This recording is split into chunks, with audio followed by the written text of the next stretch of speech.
California was a high desert, and things were looking serene, cacti and tumbleweeds, and a cul-de-sac slumbering in the sun. Yet, after deputies broke into a bland white stucco residence, one mistook for a bedroom, they found a storage war zone. A 40mm grenade launcher, full auto carbine, silencer pistols, and meth bricks and biker jackets with green patches marked Vagos.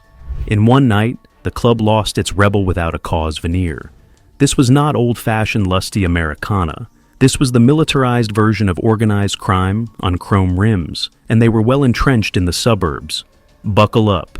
It is time to strip fairing off the biggest weapons bust in the history of Green Nation. The ascendancy of Vagos Motorcycle Club.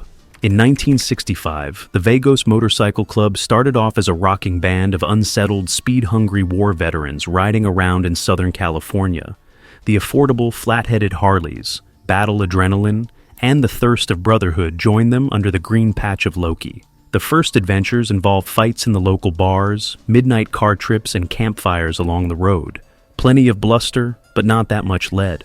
However, many members resorted to violence because they had lost their jobs due to sick economies that had emerged after the war. Exhaust pipes were funded by meth labs, and fees were paid by extortion. By the late 1970s, Vagos posed a threat to rival clubs. Cops saw the gang as a syndicate, and small towns discovered that a group of vests in green could offer Main Street as a no-go round in a few hours. The outlaw fantasy had turned into a regulated business of which adherence was currency and war policy. The Brotherhood did not leave, yet gain and dominance became the drive. A sleepy village, a murderous secret. The Cole, de Sax and Rosamond, hold not tanks, but sunset and children on bicycles. Nobody who waved at the tattooed riders fussing with their gleaming cruisers in the driveway had any idea that the garage was their armory as well.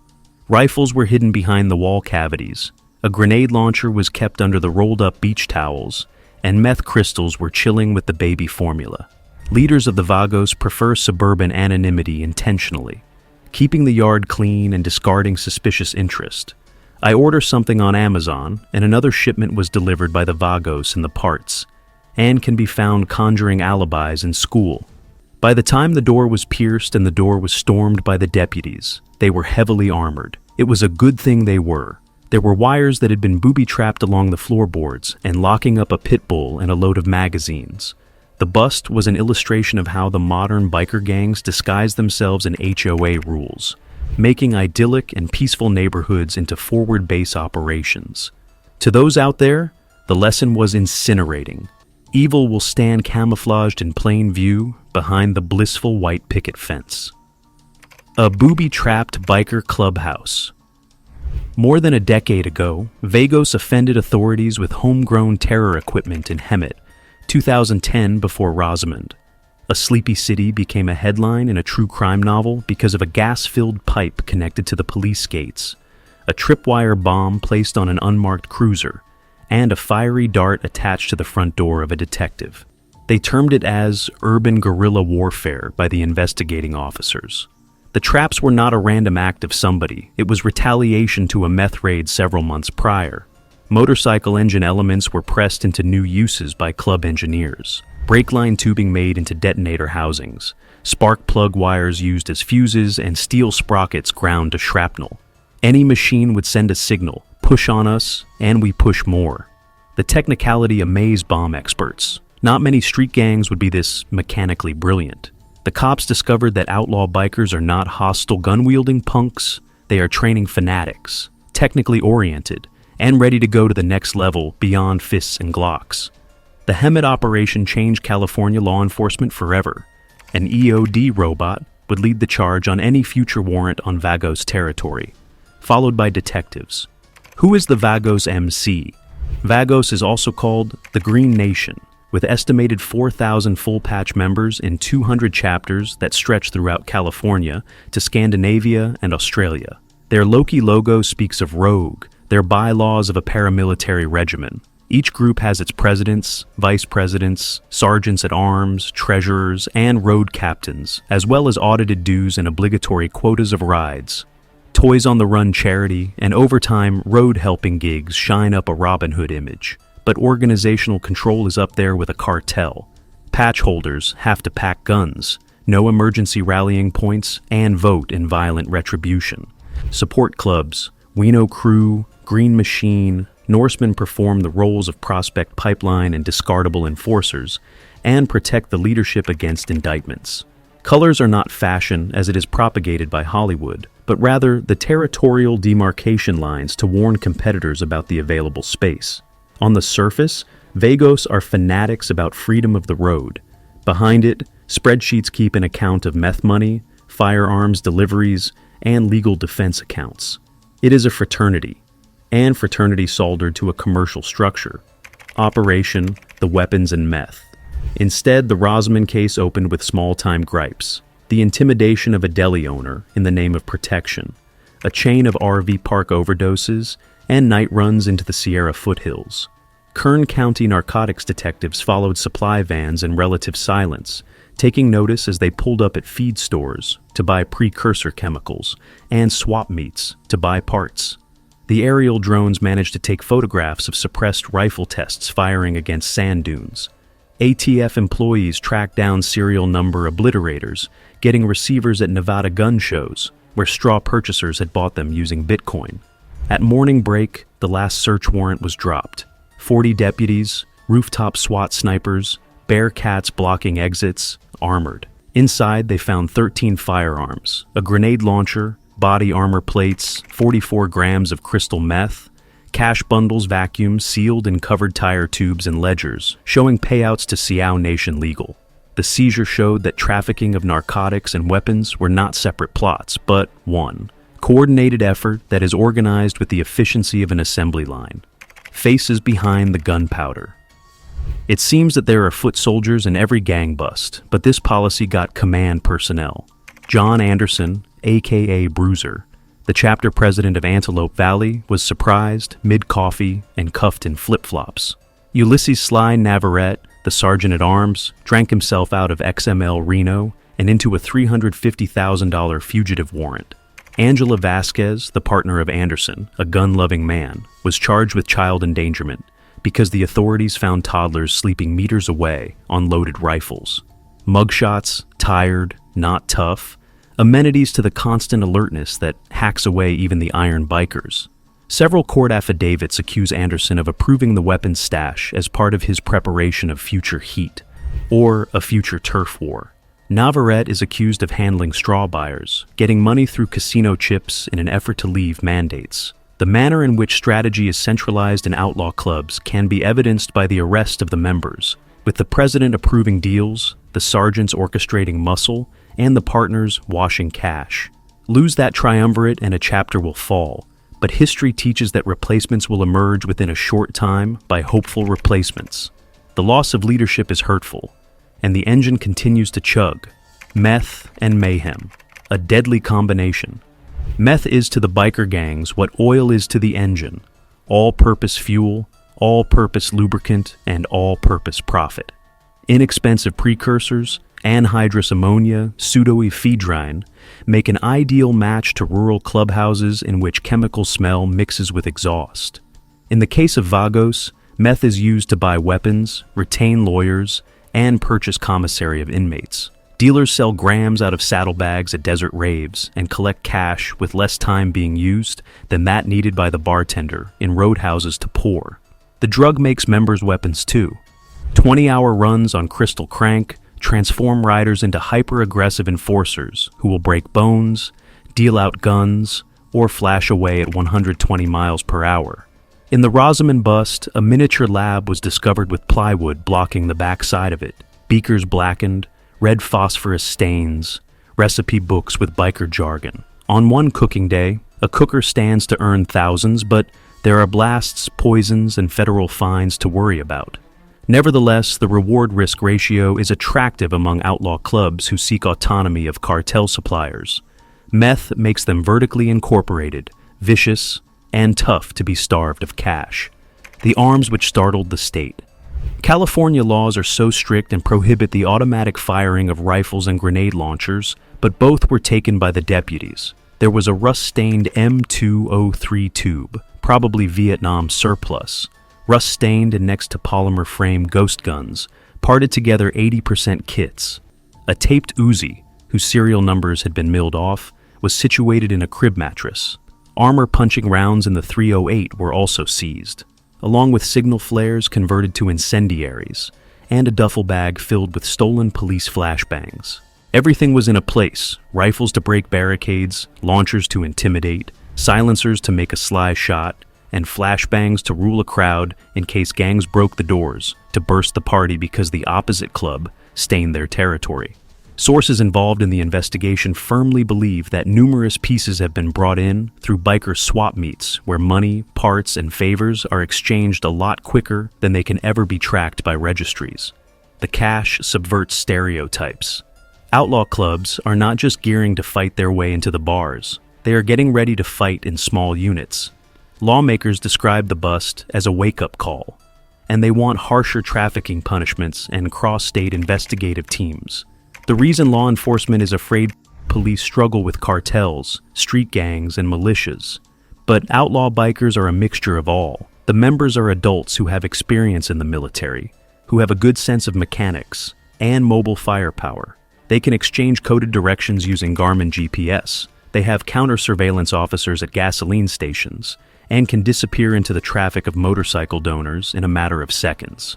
One chapter can charge 30 would-be assailants into a town before the last 911 call has been canceled. Investigators are also aware Vagos are keeping murder kits, burner phones, backup plates, bleach, in saddlebags, thus making chains of evidence worse. After each arrest comes witness intimidation, windows broken out in their homes, pets killed, wreaths on their anonymous funerals. The cops hence garnish warrants with armored cars and transport informants across the states. As opposed to fractured street crews, biker chapters report to national officers, which allows the organization to coordinate retaliation in any city in the nation. Fear is not an exaggeration. It is, however, a strategic reality when your enemy is the one who can outride, outgun, and outweight for you. A club or a cartel. The south of border cartels traffic drugs, and Vagos traffic drugs. Businesses are ways of laundering by cartels. Vagos own tattoo parlors, bike shops, tow companies. Cartels shake bangers for payoffs known as plaza. Vagos shake security shakedowns on strip malls. The similarities run further. They both conduct their activities in cells, terrorize communities, and use accountants and assassins. The difference between them is branding. Loki patch is a romantic view of rebels. Cartel logos attract military hate.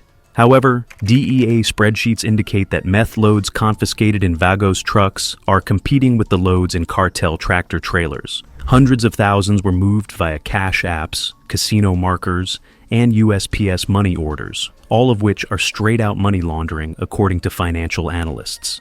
PR stunts require club bylaws, toys, fundraiser barbecues in the style of cartel sports fields' local people. The sloppy overspill mandates the agencies to make a pick: gang, organized crime gang, or domestic terror cell.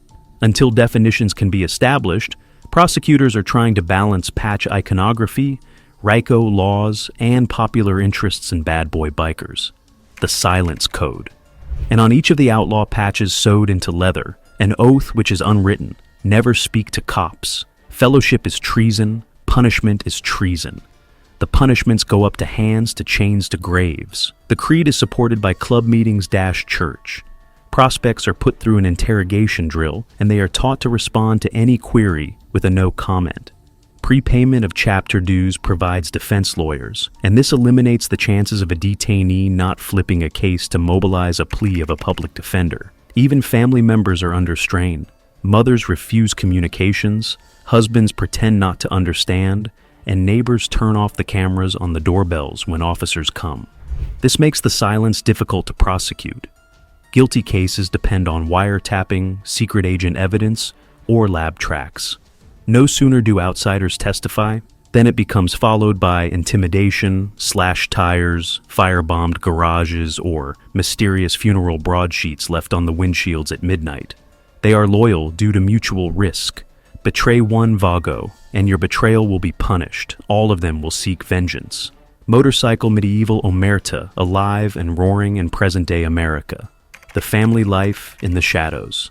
Patch holders are paradoxes, vicious thieves who also coach in the Little League and grill in the backyard. The walls of clubhouses are decorated with drawings of children combined with framed mugshots. Women have become wives, or more so, old ladies who sell baked goods at PTA bake sales and wash illicit money in Etsy stores. Children are raised with the idea that the ankle monitor of Uncle Snake is some special jewelry. Duality safes the club. The police are wary when innocent people give addresses to felons. However, the setup endangers family setups. In the course of execution of the Rosamond raid, toddlers were sleeping with exploding flashbangs. The toys that CPS caseworkers met were covered with the drywall shards and coloring books drenched with meth fumes. Others just take the risk as the price of being loyal, whereas others are ensnared by threats, money, or distorted normalcy. Psychologists caution families that the violence, secrets, and drug abuse of outlaw parents is normalized by children, raised in an outlaw environment, and passed on from generation to generation. The Vagos saga, outside of headlines and court dockets, is an American drama of domestic violence played out behind the otherwise normal front doors. Competition with Hell's Angels. The Vagos and Hell's Angels war is transcontinental and interstate. It was lit on California turf, and it flickered in a 2011 Nevada casino shooting incident, and it simmers whenever red and green lust points are in a zone of collision. Competition regulations prohibit members to share bars, fuel pumps, or routes, and breaking the rule attracts instant streeting justice. Angels slander Vagos by the way that they lower prices on meth materials. Vagos slander the Angels because they rape the potentials. Loggerhead warfare escalates, bikes burnt out, clubhouses vandalized by bullets, presidents ambushed in the traffic. The police fear anything that involves both clubs to register, Sturgis, Laughlin, Hollister, as a result of which a spilt beer could lead to automatic gunfire. The bloodshed of the feud is just what leads neutral clubs to partake in coalitions, and the biker world is fractions just as the mafia are families. All these headlines generate myth, which is used to feed recruitment. Young rebels are drawn to reputational adrenaline of being a legend, a rebel fighting the most infamous outlaw biker club in America. Talking, even on Capitol Hill, of labels, of asphalt recalling blood. In the meantime, the rivalry still goes on, managed through the gears and shifted by the gods of pride and profit. Recruitment and indoctrination. Becoming a Vago isn't a sign-up sheet and a handshake. It's a grind that breaks egos and bends loyalty to the club's mold. Prospects fetch beer, polish chrome, and stand midnight guard outside clubhouses, eyes twitching with fatigue. Sometimes they take a punch just to prove they won't fold. Other times, it's darker. Sexual favors, drug drops, tattoos that mark ownership more than pride. Phones stay pocketed. What happens is for memory alone. Hesitate on a job, maybe stashing a tracker or running meth across town, and you're branded soft. One misstep and you're out. Make it through though, and the bottom rocker patch lands heavy on your vest. But that patch comes with invisible strings.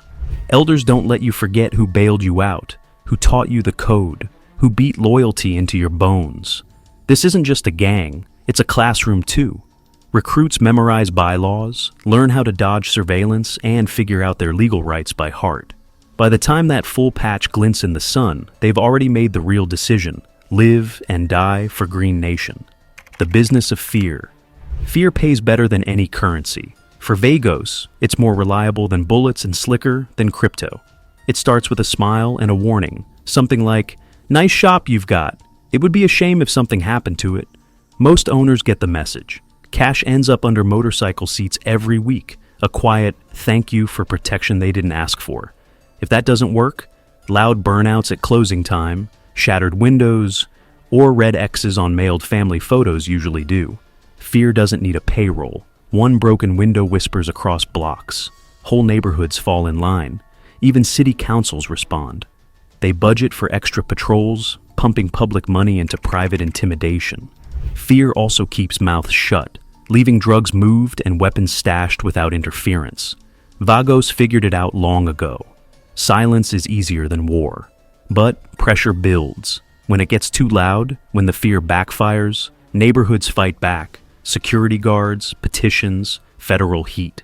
That's when shadows spill into the spotlight and the club's hold gets tested. how the internet fuels their crimes. Don't let the leather and grease fool you. Behind the tough guy exterior, Vagos run on signal strength and server access. 5G towers power encrypted group chats that organize drug convoys with military precision. Crypto wallets hide meth profits behind random strings of letters. Even drones help map out rival turf. Helmet cams stream perimeter feeds to cloud storage. RVs hum with hidden 3D printers cranking out ghost guns far from any federal radar. Dark web forums pass along schematics, while burner accounts toss misinformation into Reddit threads, blaming rivals, spinning stories. They stream traffic stops live, painting themselves as targets of injustice. Donations flow in. A lot of those charity rides. Crypto laundering operations with a crowd-pleasing veneer. Cops may think they're winning with digital footprints. They're not. Most accounts vanish before warrants drop. The old-school outlaw isn't stuck in the analog past. He's coding, filming, laundering, adapting.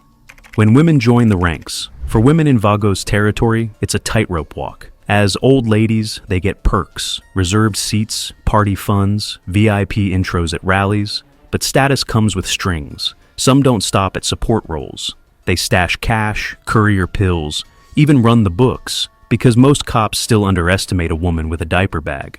Others, though, live under strict rules where discipline gets dished out behind closed doors and no one asks questions. Angela Vasquez's case cracked that door open. Caretaker, accomplice, co-defendant. Letters from prisons paint women as heroes of the underground, smuggling SIM cards, passing notes under the camera's eye, hiding flash drives and baby wipes. Leaving isn't simple. It's not just a breakup. It's betrayal to a partner, to a family, to a whole subculture. Even advocates tread carefully. Prosecutors struggle too, walking a line between calling them criminals and admitting they were shaped by control. The aftermath of the bust. The bust hit like a televised thunderclap. Helicopters circled Rosamond for days, panning over seized launchers and those neon green patches. News anchors couldn't get enough. County supervisors scrambled to look tough. More gang funding, more patrols. Vagos didn't sit still. They called emergency meetings, shifted cash to legal defense, and relocated safe houses before sunrise. Support crews held car washes labeled "Help the Kids," raising money that went straight to bail. Paper shredders buzzed nonstop in the background. Online, rival clubs laughed, but analysts weren't smiling. They saw what came next: power vacuums, turf fights, and unpredictable spillover. Prosecutors stacked charges sky high, though defense lawyers were already challenging how evidence was gathered. Locals felt stunned. Guys they shared barbecues with turned out to be arms traffickers. The sense of betrayal was thick. Healing came slowly, if at all. The bust might have stopped one chapter, but its tremors rewrote the town. Can you really leave the Vagos? There's no clean way out. Officially, you can retire, return the patch, pay your debts, maybe get a handshake. But behind the scenes, walking away stinks of betrayal. People talk. Defectors share similar stories. Sketchy calls in the night, tailgates that follow for miles, threats carved into windshields. Some run, grow beards, move states, try to fade. But unless you're testifying in a murder trial, witness protection won't touch you. And it's not just you. Kids in local schools, partners at home, they become pressure points. PTSD hotlines say ex-bikers call in with symptoms like combat vets. Every revving engine sounds like a warning, yet a few make it. They find quiet lives overseas or in dusty corners of forgotten states. It's not easy. It's expensive, terrifying, and lonely. But it happens. Their stories expose the paranoia inside the club and the hope outside it. A club under fire.